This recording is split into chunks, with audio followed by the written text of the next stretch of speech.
The Johnson Wax Program with Fibber McGee and Molly.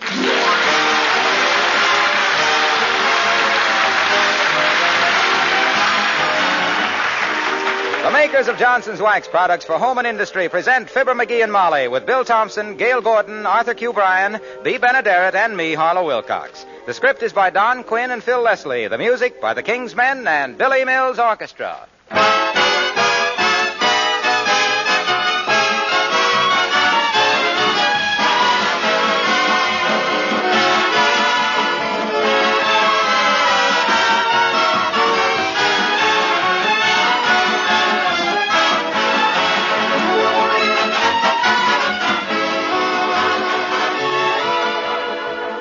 Would you believe that an 80-year-old car could still look as sparkling as a new one? Well, listen to this. A listener writes from Ohio, "My coupe is over 8 years old, yet it looks as good as the day it came from the sales room. When people ask me how I do it, I say Car New is the answer."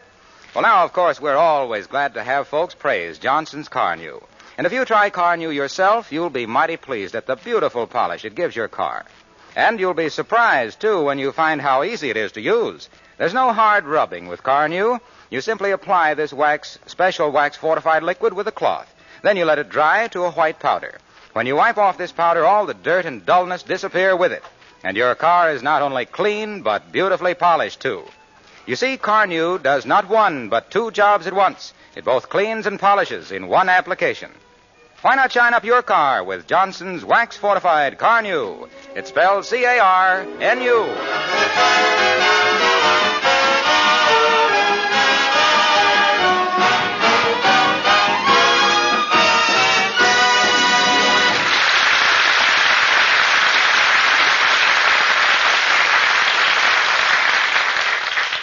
The residents of 79 Wistful Vista are going to see the Aviation Show at the airport this afternoon.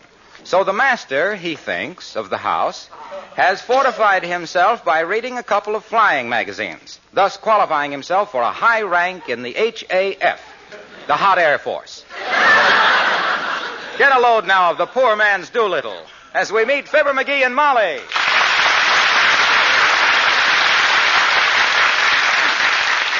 Then when you release the brakes, check the oil pressure, and set the altimeter, you taxi to the end of the runway. Now, wait a minute. Huh? It's taken you 45 minutes to test the controls, fill up with gas and oil, and study the map. Have you kept that taxi waiting all this time?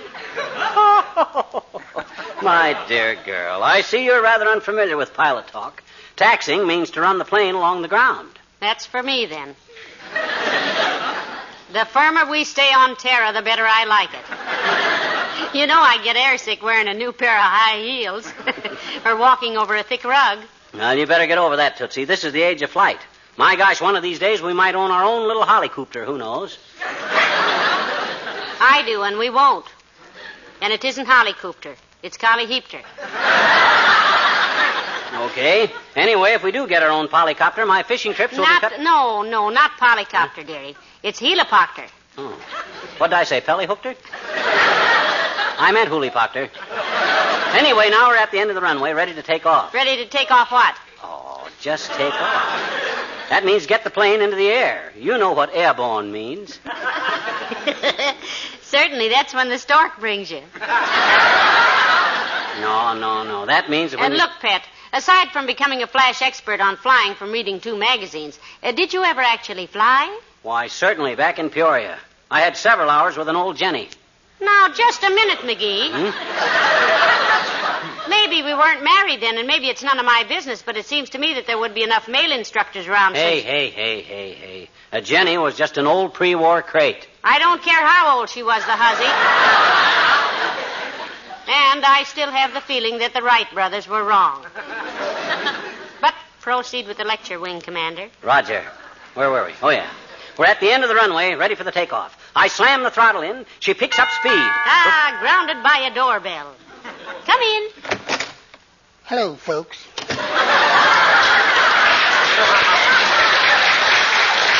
Hi, Wimp. You going to the air show at the airport this aft? Oh, yes, indeedy. Are you? Oh, yeah, we have our tickets, Mr. Wimple. Himself here's all hopped up about it. We've flown in and out of more hangars this afternoon than a rented tuxedo. You flew much, Wimp? Well, no, Mr. McGee. Though I've built just scads of model airplanes. Oh. But believe me, I'll never do that again. Why not, Mr. Wimple? Lose interest? No, Mrs. McGee. But last week, just as I was finishing my latest model, Sweetie Face walked in. Sweetie Face, that's my tremendous big old wife. What was her objection, Wimp? Personally, I think every man ought to have a hobby, even if it's only collecting cigar ashes. What happened, Mr. Wimple, if the memory isn't too painful? Well, I was just sandpapering the vertical stabilizer when Sweetie Face walked in and said, "What model is that, stupid?" And I said, "Hellcat." And the next thing I knew, a doctor was taking 5 inches of fuselage out of my empennage. Well, that's enough to make any man lose his interest in aviation, Wimp. Oh, you're so right, Mr. McGee. But Sweetie Face insists on going out to the airport to see the show. She used to be a stunt flyer herself, you know, before her accident. Accident, Mr. Wimple? Yes. She tried to fly through a railroad tunnel once without checking the train schedules. My gosh, a thing like that could be seriously fatal, Wimp. Has she done any flying lately? Not since last summer, Mrs. McGee. And then she made a 3-point landing in a haystack with a parachute. Horse feathers. How could she make a 3-point landing in a haystack? She landed on a pitchfork. Made quite an impression on her, too. Well, I've got to be going now, folks. Goodbye.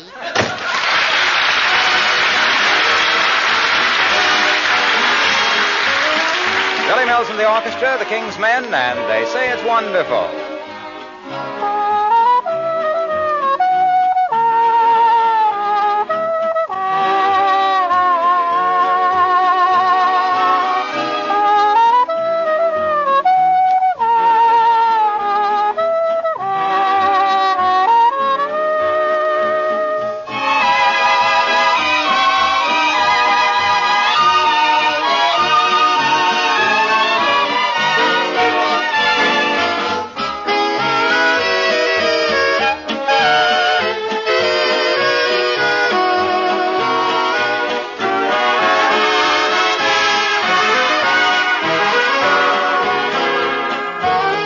They say that falling in love is wonderful. It's wonderful, so they say.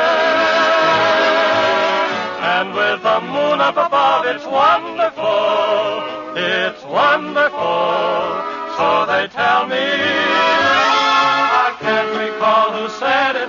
I know I never read it. I only know they tell me that love is grand. That's known as romance is wonderful, wonderful in every way, so they say.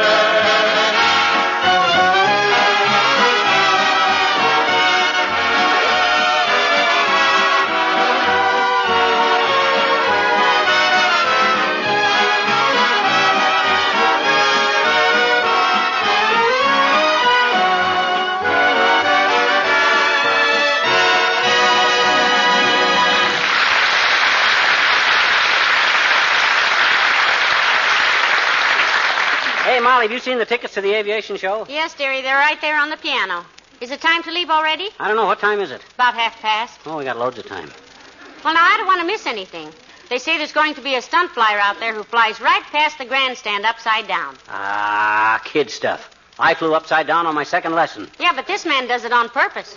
I done it on purpose, too. If I'd have stayed with it, I'd have been one of the hottest pilots in the country. My goodness. Flying must be a thrilling business. It is.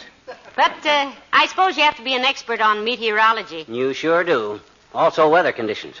I was an expert on that, too. I knew every type of cloud formation there was. Cirrus, cumulus, altocumulus, cirrostratus, and Stradivarius.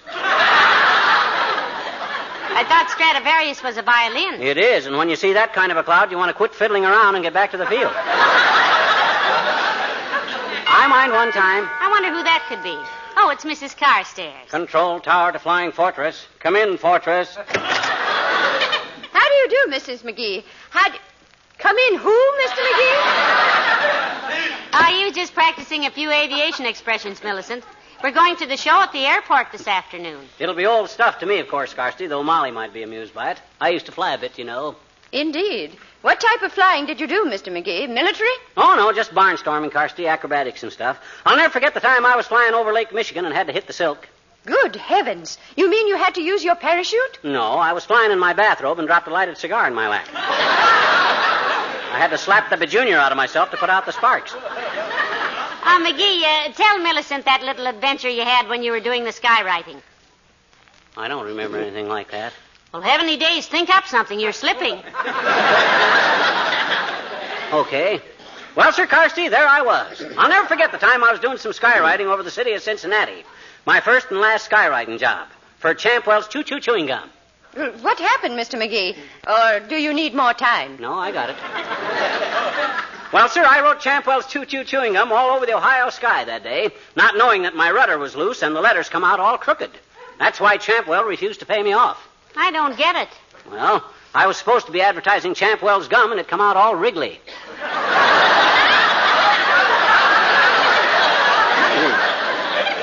Well, you forced me into it. Do you like to fly, Millicent? Oh, yes, I do, my dear. In fact, I was once a hostess on an airliner. That entitled you to free passes, didn't it, Carsty? It seemed to, from the passengers. I had often heard of flying tigers, but wolves at that altitude were new to me. Are you thinking of buying an airplane, Mr. McGee? Well, he's been talking about that for a long time, Millicent. If he does, I hope he gets a colliheapter. You mean a hollyproctor? Are you sure it isn't kilahopter? No, I'm sure it's hollocreepter. Well, we leave it to Millicent. How do you pronounce it, Millicent? Autogyro. Well, I'll be seeing you at the airport. Good day.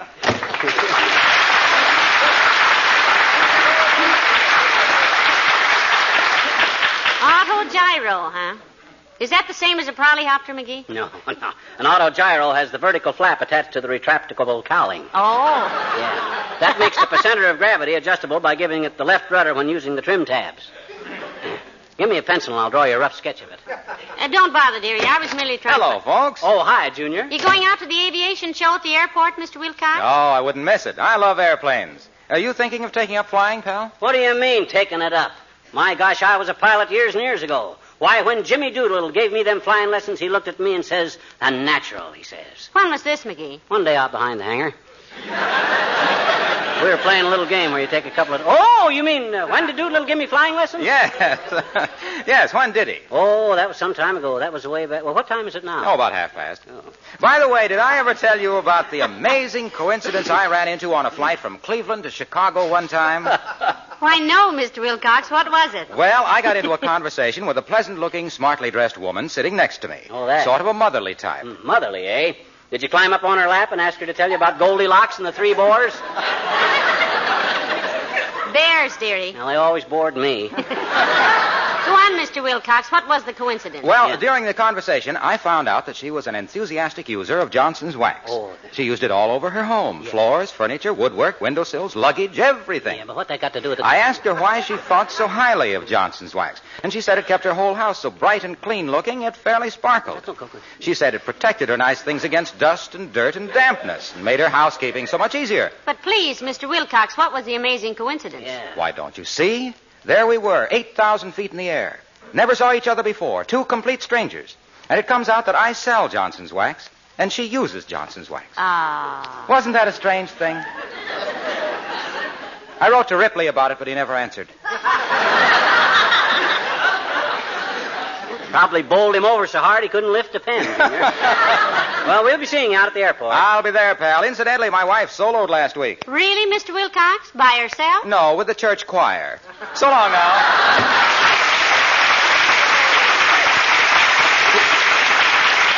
You know, Molly, I hope to have some private planes out at that show at reasonable prices. I'd like to have a little job of my own. I've been suggesting that for years. Oh, you mean an airplane, I see. What kind do you want, dear? Oh, a fairly hot job. Cruise at 250. One with reversible propellers so I could back up if I overshot the landing field. 4-seated model, 2-way radio, and radar. Something around $900 delivered. I mind one time... Come in. Oh, hello there, Dr. Gamble. Do come in. Thanks, Molly. Hello, Bucklewort. Hi, a fever chart. Going out to the air show this aft? I might, though I'm a little tired of flying. With all the medical conventions I've flown to this year, I've taken off on more runways than Gypsy Rose Lee. And with much less applause. Himself here used to do a little flying himself, Doctor. A likely story. Why, he wouldn't get into an elevator without a complete weather report. Oh, yeah? Yeah. I was one of the first pilots in this country, thermometer puss. And before they had all those sissy instruments, too. I learned to fly by the seat of my pants, and that was a big thing in them days. In your case, it's a big thing now. Now, just a darn minute, pill pusher. If you knew as much about medicine as I know about aviation, you'd be in jail for malpractice right now. Wait a minute, is that what I meant?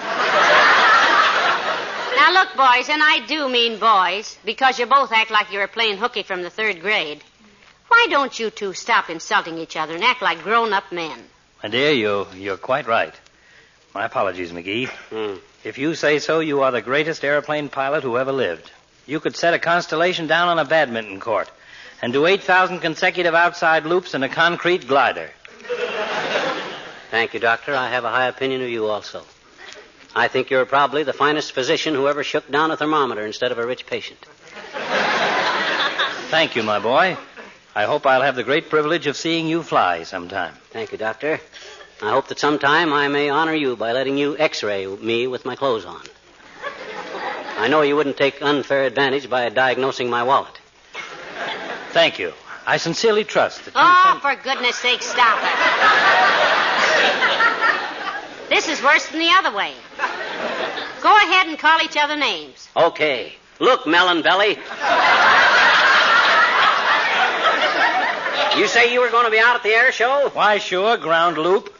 And if you're going to prowl around those airplanes, let me give you a little advice. What's that, Doctor? Don't walk into any whirling propellers. They'll give you a splitting headache. See you later.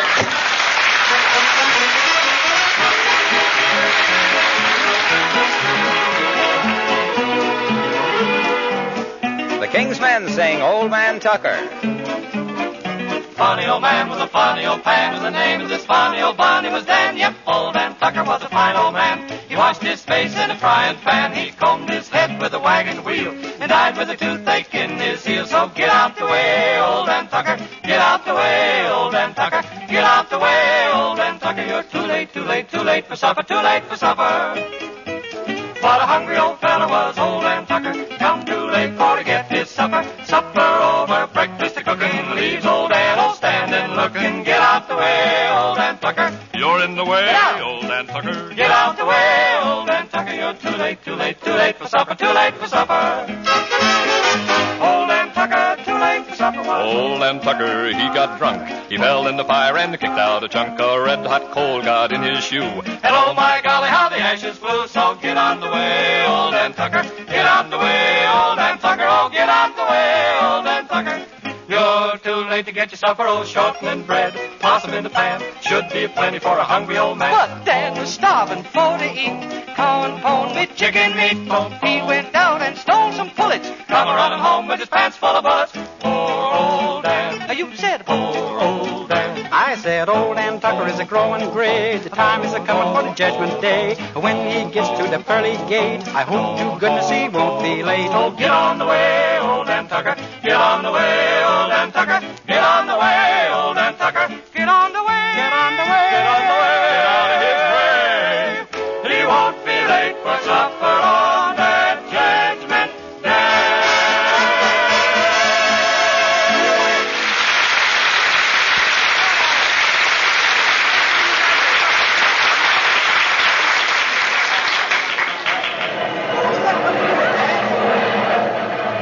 Oh, my goodness, isn't this exciting, McGee? Yeah. Look at that man getting into the plane with the knapsack on his back. Is he going camping or something, dearie? That's a parachute, kiddo. I ever tell you about the time I made the parachute jump and couldn't make the release cord work? Fell 7,000 feet and then realized I was yanking up my necktie. I'll never... What's the matter, Molly? What's the matter? McGee. Huh? Did you bring the piano with you? Piano? Why should I bring the piano? The tickets are on top of it. Oh, no. I got the tickets. Got them right here in my hat. Come on.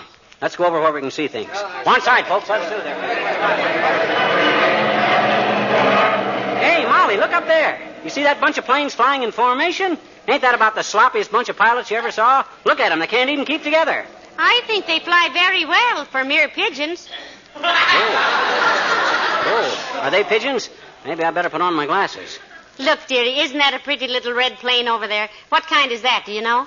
Do I know? Certainly I know. I'll tell you in just a minute, as soon as I check with this pilot here.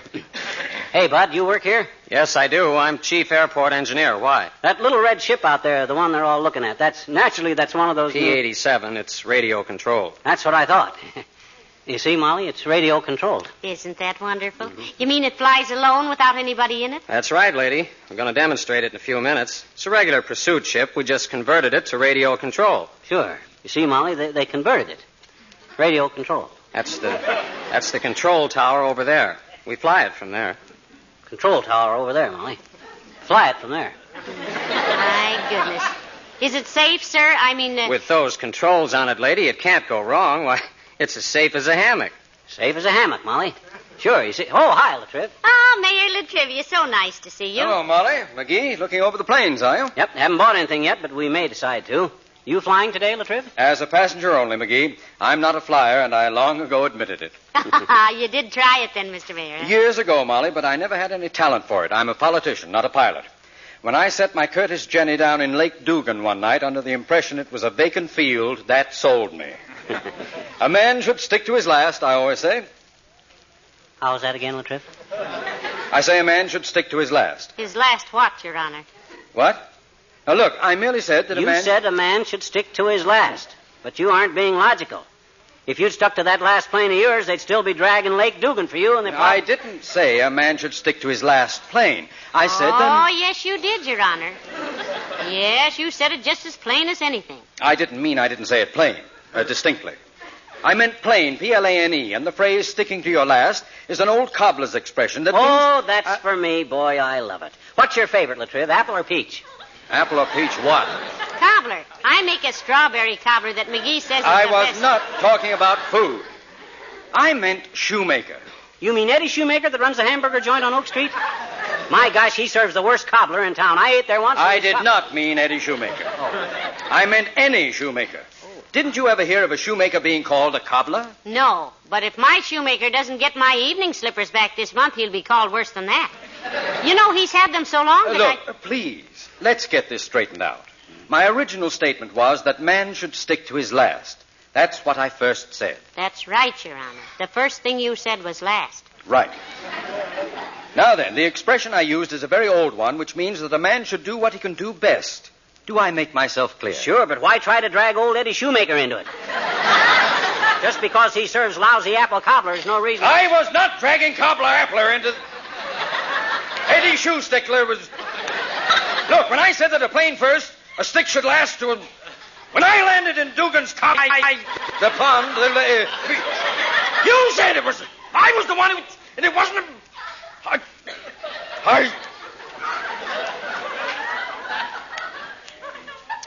Mrs. McGee. Oh, yes, Mr. Mayor. I'm sorry I haven't the pleasure of repairing your evening slippers. Why, Your Honor? Because there's a certain run-down heel of yours that I'd love to take a hammer to. Good day.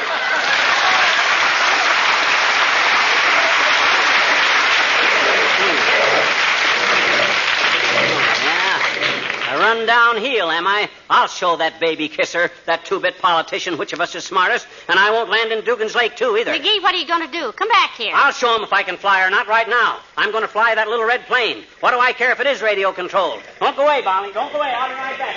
McGee, now don't get into that plane. Heavenly days you might... McGee. Who's that guy that just got into that plane? He can't do that. That's a government plane.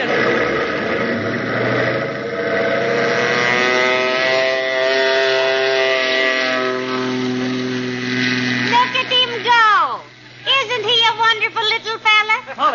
Molly, was that McGee got into that ship? Yes, it was, Doctor. Oh, Mr. Mayor, look. Did you see that takeoff? Yes, it's beautiful, but wait a minute. Is he alone in there? Well, naturally, Mr. Mayor. I think it does a man good to get away from his wife now and then. What? Why, he'll kill himself, that addle-headed... Now, please, Doctor. McGee told you he knew all about flying, didn't he? After all... Look at him climb. He's peeling off and heading back now. Look at that chandelle. Isn't that graceful? It's disgraceful. It's... Say, that's mighty pretty flying at that, Molly. When I was giving him the bird, I didn't know it would take. I owe that boy an apology. By George, I never thought he knew enough about flying. Here he comes, look out!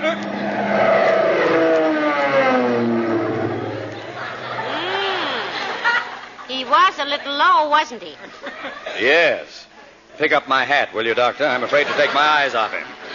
Pick it up yourself. I'm afraid to look away, too. He's circling again. My goodness, isn't that lovely flying? Here he comes for a landing. Looks pretty good. Watch him now, watch him.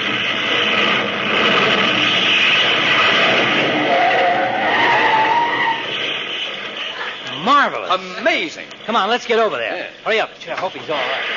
McGee, are you all right? Yeah, sure, I'm okay. Get out of that ship, mister.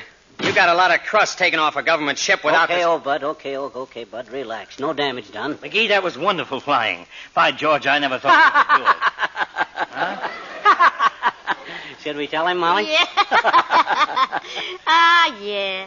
That plane is radio controlled, Doctor. Yeah, you thought I was flying it. All the time it was being controlled from the tower over there. Now, look here, mister. You'll have to come over to the office with me and do some... And I want to talk to your officials, too, Buster. That was a very sloppy landing you guys made with this ship. You better check those controls and get... Sloppy landing we made? Why, those radio controls aren't even connected yet. That was your landing, mister. Oh, well, in that case... What? You mean I was flying it all the time? Yes, and that's a very serious... Pardon me, madam. I think your father has fainted.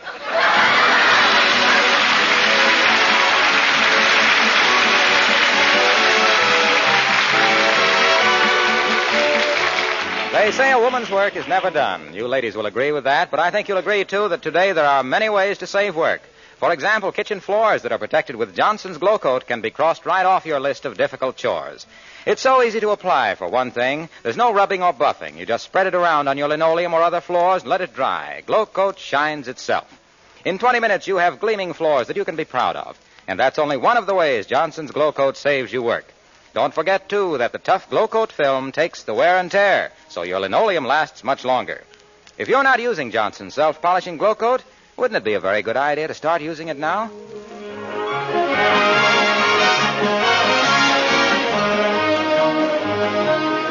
Oh, McGee, I'm still shaking like a leaf when I think of you up there in that plane, all alone, flying it yourself. Oh. Now, relax, kiddo. The only thing that embarrassed me was when my trousers slipped off afterwards. How on earth did that happen? Well, that plane wasn't fitted out for a pilot. There wasn't any safety belt. What I unfastened was my own. Good night. Good night, all.